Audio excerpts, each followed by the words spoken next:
Hi friends, നമ്മളിന്ന് തയ്യാറാക്കാൻ പോകുന്നത് കുട്ടികൾക്കും മുതിർന്നവർക്കും ഒരുപോലെ ഇഷ്ടമാകുന്ന ടേസ്റ്റി ആയിട്ടുള്ള ബ്രെഡ് സാൻഡ്വിച്ച് ആണ്. ഇവിടെ ബ്രെഡിൽ ഫില്ലിങ്ങിനായി ഞാൻ ചീരയാണ് ഉപയോഗിച്ചിരിക്കുന്നത്. അതുകൊണ്ട് തന്നെ ഒരു ഹെൽത്തി ഫുഡ് തന്നെയാണ്. സാധാരണയായി ചീരയൊക്കെ എല്ലാവരുടെയും വീടുകളിൽ തന്നെ ഉണ്ടാവും. അപ്പോൾ എളുപ്പത്തിൽ തന്നെ ഒരു ഈവനിങ് സ്നാക്കായി ഈ ഒരു റെസിപ്പി നമുക്ക് എല്ലാവർക്കും തയ്യാറാക്കി എടുക്കാൻ സാധിക്കും. ഇതിനാവശ്യമായിട്ടുള്ള ഇൻഗ്രീഡിയൻസ് എന്തൊക്കെയെന്ന് നോക്കാം. ഞാനിവിടെ കുറച്ച് ചീര എടുത്തിട്ടുണ്ട്.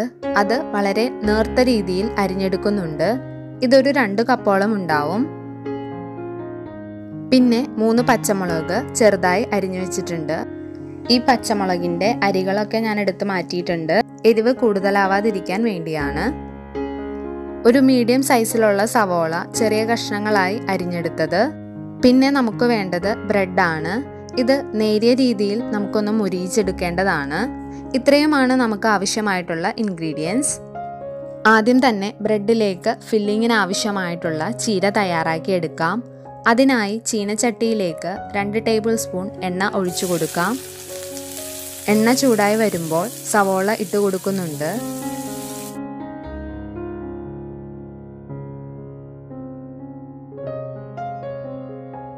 സവോള ഒന്ന് ചെറുതായി വഴണ്ട് വരുമ്പോൾ അതിനാവശ്യമായിട്ടുള്ള ഉപ്പ് ചേർത്ത് കൊടുക്കാം.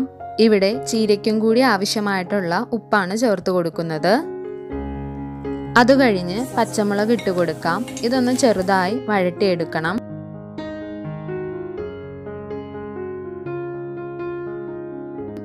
എന്നിട്ട് നമ്മൾ അരിഞ്ഞു വെച്ചിരിക്കുന്ന ചീര കൂടെ ചേർത്ത് ഇളക്കാം.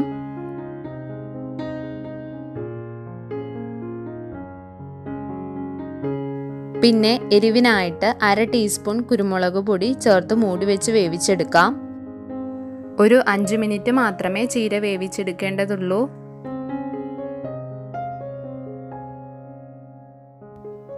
അപ്പോൾ ചീര നന്നായി വെന്ത് വന്നിട്ടുണ്ട്. ഇതിനി നമുക്ക് മറ്റൊരു പാത്രത്തിലേക്ക് മാറ്റാം.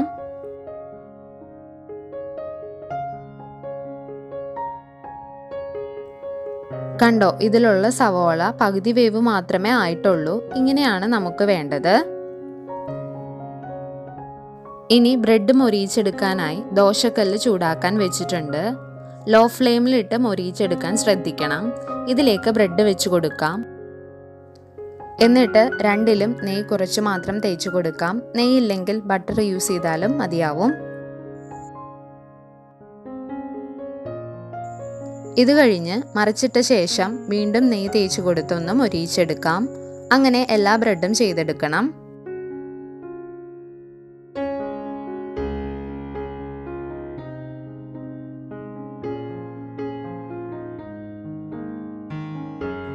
ഇനി നമുക്ക് സെർവ് ചെയ്തെടുക്കാം.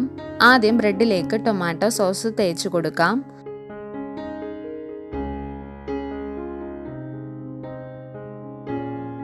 മറ്റേ ബ്രെഡിൽ മയോണൈസും തേച്ച് കൊടുക്കുന്നുണ്ട്.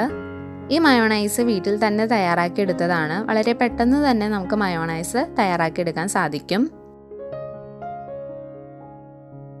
ഇത് കഴിഞ്ഞ് വേവിച്ച് വെച്ചിരിക്കുന്ന ചീര കൂടെ മുകളിൽ വെച്ച് കൊടുക്കാം.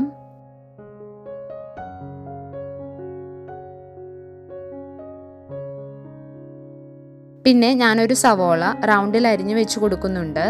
എന്നിട്ട് മറ്റേ ബ്രെഡ് ഇതിന് മുകളിലേക്ക് വെച്ച് കൊടുക്കാം. അപ്പോൾ വളരെ ടേസ്റ്റി ആയിട്ടുള്ള ചീര കൊണ്ടുള്ള ബ്രെഡ് സാൻഡ്വിച്ച് റെഡി ആയിട്ടുണ്ട്. ചീര കഴിക്കാൻ ഇഷ്ടമല്ലാത്ത കുട്ടികൾക്ക് ഇങ്ങനെ ഒന്ന് ചെയ്തു കൊടുത്തു നോക്കണേ. അവർക്ക് തീർച്ചയായിട്ടും ഇഷ്ടമാകും. ഈ ഒരു റെസിപ്പി നിങ്ങൾ എല്ലാവരും ട്രൈ ചെയ്ത് നോക്കണം. എന്നിട്ട് നിങ്ങളുടെ അഭിപ്രായങ്ങൾ കമൻറ്റ് സെക്ഷനിലൂടെ അറിയിക്കാൻ മറക്കരുത്. എൻ്റെ വീഡിയോ ഇഷ്ടമായെങ്കിൽ ലൈക്ക് ചെയ്യാനും ഷെയർ ചെയ്യാനും, അതുപോലെ ആദ്യമായിട്ടാണ് എൻ്റെ വീഡിയോ കാണുന്നതെങ്കിൽ സബ്സ്ക്രൈബ് ചെയ്ത് കൂടെയുള്ള ബെല്ലൈക്കൺ പ്രസ് ചെയ്യാനും മറക്കരുതേ. അപ്പോൾ നല്ലൊരു വീഡിയോയുമായി മറ്റൊരു ദിവസം കാണാം. Bye bye.